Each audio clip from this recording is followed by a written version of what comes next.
بسم اللہ الرحمن الرحیم۔ اللہ رب العزت نے جب پوری کائنات کو تخلیق دے دیا،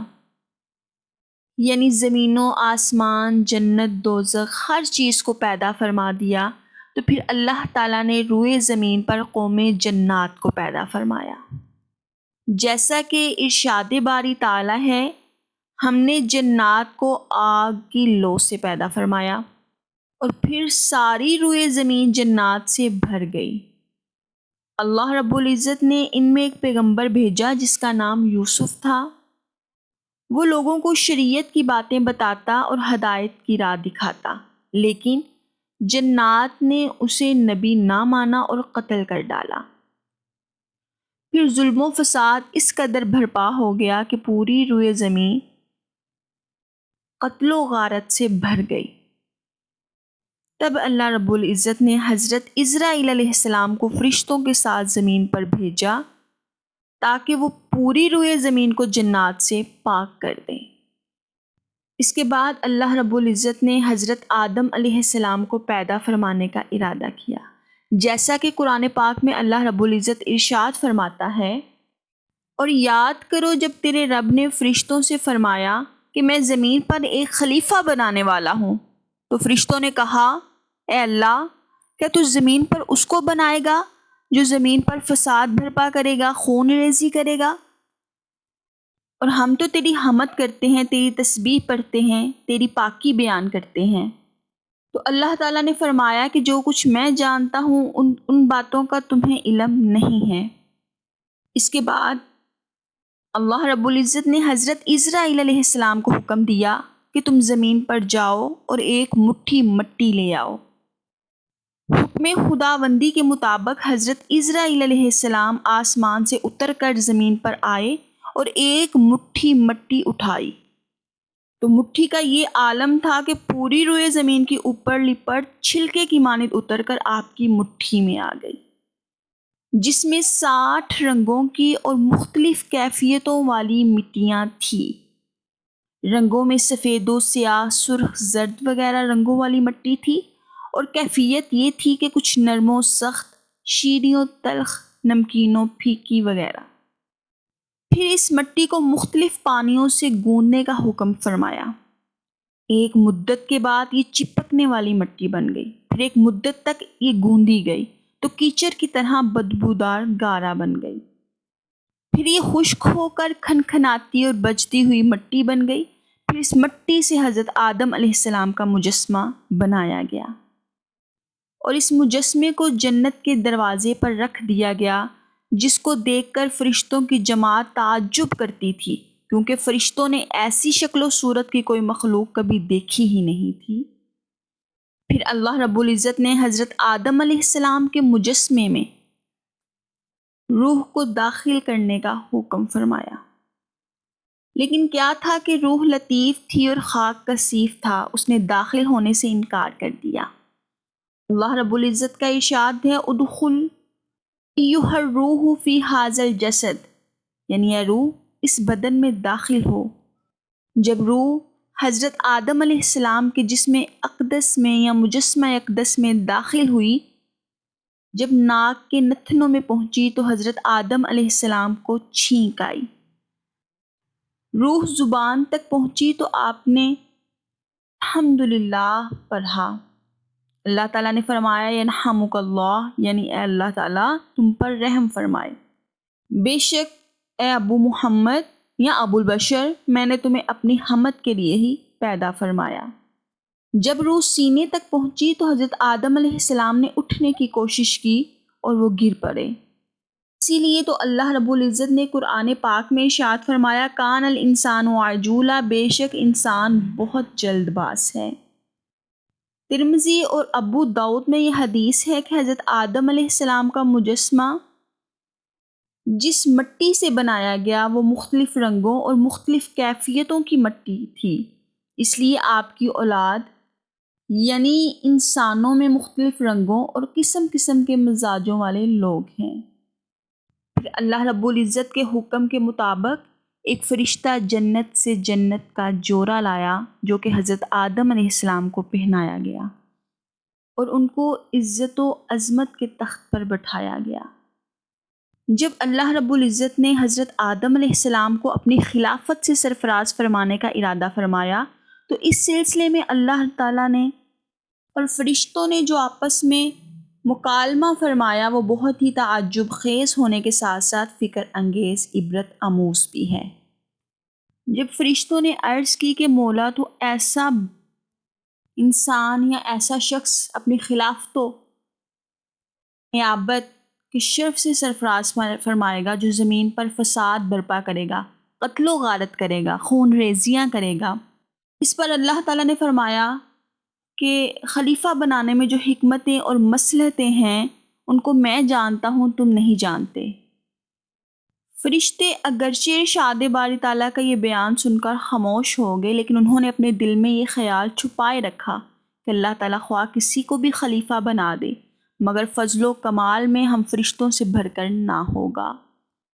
کیونکہ ہم ملائکہ فضیلت کی جس منزل پر فائز ہیں وہاں تک کسی مخلوق کی رسائی نہیں ہے، اس لیے فضیلت کے تاجدار بہرحال فرشتوں کی جماعت ہی رہے گی۔ اس کے بعد اللہ تعالیٰ نے حضرت آدم علیہ السلام کو پیدا فرما کر تمام چھوٹی بڑی چیزوں کا علم عطا فرما دیا۔ پھر فرشتوں کا اور اللہ رب العزت کا مکالمہ کچھ یوں ہوا کہ اللہ تعالیٰ نے فرمایا، اے فرشتوں، اگر تم اپنے دعوے میں سچے ہو کہ تم سب سے افضل مخلوق ہو اور کوئی دوسری مخلوق کی رسائی تمہاری فضیلت تک نہیں ہو سکتی تو تم ان تمام چیزوں کے نام بتاؤ جو تمہارے پیش نظر رکھ دی گئی ہیں۔ ملائکہ نے عرض کی، اللہ تعالیٰ تو ہر عیب سے پاک ہے، تو بس اتنا ہی علم تو نے ہمیں عطا کیا، اس کے سوا ہم کچھ نہیں جانتے۔ ہم بالیقین یہ جانتے اور مانتے ہیں کہ بلا شبہ علم و حکمت کا خالق اور مالک صرف تو ہی ہے۔ پھر اللہ رب العزت نے حضرت آدم علیہ السلام کو مخاطب فرمایا، ارشاد ہوا، اے آدم، تم فرشتوں کو ان تمام چیزوں کے نام بتا دو۔ حضرت آدم علیہ السلام نے تمام چیزوں کے نام اور ان کی حکمتوں کا علم فرشتوں کو بتا دیا، جس کو سن کر فرشتے حیران رہ گئے۔ اللہ رب العزت نے فرمایا، اے فرشتوں، کیا میں تم سے نہیں کہا تھا کہ میں وہ جانتا ہوں جو تم نہیں جانتے؟ بے شک میں آسمان اور زمین کی تمام چھپی چیزوں کو جانتا ہوں، جو چھپی ہیں یا اعلانیہ ہیں۔ آدم علیہ السلام فساد برپا کریں گے اس کو بھی جانتا ہوں، اور تم جو خیالات اپنے دلوں میں چھپائے ہوئے ہو اور کہ کوئی مخلوق تمہاری فضیلت تک نہیں پہنچ سکتی، تمہارے دلوں کے چھپے ہوئے خیالوں سے بھی خوب واقف ہوں۔ پھر آدم علیہ السلام کی فضل و کمال کے اظہار و اعلان کے لیے اور فرشتوں کو ان کی عظمت و فضیلت کے اعتراف کروانے کے لیے اللہ تعالیٰ نے سب فرشتوں کو حکم دیا کہ تم حضرت آدم علیہ السلام کے لیے سجدہ کرو۔ سب فرشتوں نے حضرت آدم علیہ السلام کے لیے سجدہ کیا سوائے ابلیس کے۔ اس نے انکار کیا، تکبر کیا، غرور کیا اور کافر ہو گیا، رون دیا گیا بارگاہ الہی میں اور فرشتوں کی صف سے نکال دیا گیا۔ اب یہاں یہ سوال پیدا ہوتا ہے کہ ابلیس کون تھا؟ ابلیس، جس کو ہم شیطان کہتے ہیں، یہ کوئی فرشتہ تو نہیں تھا تو قوم جنات میں سے آگ سے پیدا کیا ہوا تھا، لیکن یہ فرشتوں کے ساتھ ملا جلا رہتا، بارگاہ خداوند میں بہت ہی مقرب اور بڑے بڑے درجات اور مراتب سے سرفراز تھا۔ حضرت کعب احبار رضی اللہ تعالی عنہ کا بیان ہے کہ ابلیس 40,000 برس تک جنت کا خزانچی رہا اور 80,000 برس تک ملائکہ کا ساتھی رہا، 20,000 برس تک ملائکہ کو واعظ و نصیحت کرتا رہا، 30,000 برس تک مقربین کا سردار رہا اور 1,000 برس تک روحانی سرداری کے منصب پر رہا اور 14,000 برس تک عرش کا طواف کرتا رہا، اور پہلے آسمان میں اس کا نام عابد، دوسرے آسمان میں اس کا نام زاہد، تیسرے آسمان میں اس کا نام عارف اور چوتھے آسمان میں اس کا نام ولی، پانچویں آسمان میں اس کا نام تقی،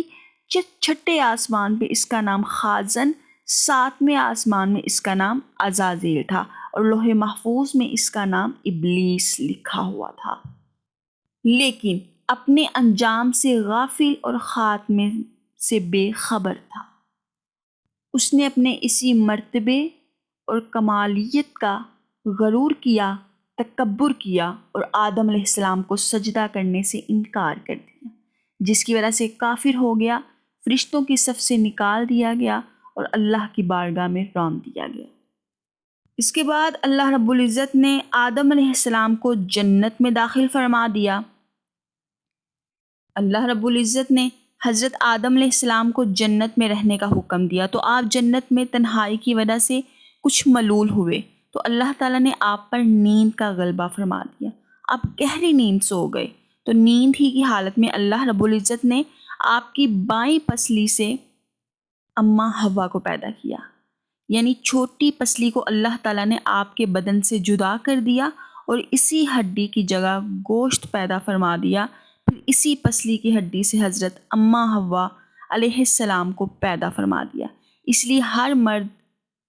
یعنی قرآن پاک میں اللہ رب العزت نے ارشاد فرمایا وَخَلَقَ مِنْهَا زَوْجَهَا وَبَثَّ مِنْهُمَا رِجَالًا كَثِيرًا وَنِسَاءً، اس پسلی کے جدا ہونے سے حضرت آدم علیہ السلام کو کوئی تکلیف نہیں ہوئی، بلکہ آپ کو احساس تک نہ ہوا کہ میری ایک پسلی جدا ہو گئی۔ جب آپ نیند سے بیدار ہوئے تو دیکھ کر حیران رہ گئے کہ ایک نہایت ہی خوبصورت اور حسین و جمیل عورت آپ کے پاس بیٹھی ہوئی ہے۔ روایتوں میں ہے کہ حسن و جمال میں حضرت حوا کا کوئی ثانی نہیں، آپ اس قدر خوبصورت تھی کہ پورے عالم کے حسن کے 100 حصے کیے جائیں تو 90% حسن اماں حوا کو عطا فرمایا گیا اور باقی 1% حسن سے پورا عالم سجایا گیا۔ حضرت آدم علیہ السلام نے جب اماں حوا کو دیکھا تو فرمایا تم کون ہو اور کس لیے یہاں آئے ہو؟ تو حضرت حوا علیہ السلام نے جواب دیا کہ میں آپ کی بیوی ہوں، اللہ تعالیٰ نے مجھے اسی لیے پیدا فرمایا ہے تاکہ آپ مجھ سے انس و سکون قلب حاصل کریں۔ اس پر حضرت آدم علیہ السلام نے اللہ رب العزت کی نعمتوں کا شکر ادا کیا اور قرآن مجید میں چند مقامات پر اماں حوا علیہ السلام کے بارے میں ارشاد فرمایا کہ حضرت آدم اور ان کی بیوی کو پیدا فرمایا اور ان دونوں سے بہت سے مردوں اور عورتوں کو پیدا فرمایا۔ اس کے بعد اللہ رب العزت کا حکم ہوا اے آدم اور حوا تم دونوں جنت میں داخل ہو جاؤ، جو میوہ چاہو کھاؤ، جو پھل چاہے کھاؤ، گھومو پھرو جہاں چاہے جاؤ، مگر اس درخت کے قریب مت جانا۔ یعنی وہ درخت گیہوں گندم کا درخت تھا جس کو کھانے سے اللہ رب العزت نے حضرت آدم علیہ السلام کو منع فرمایا تھا۔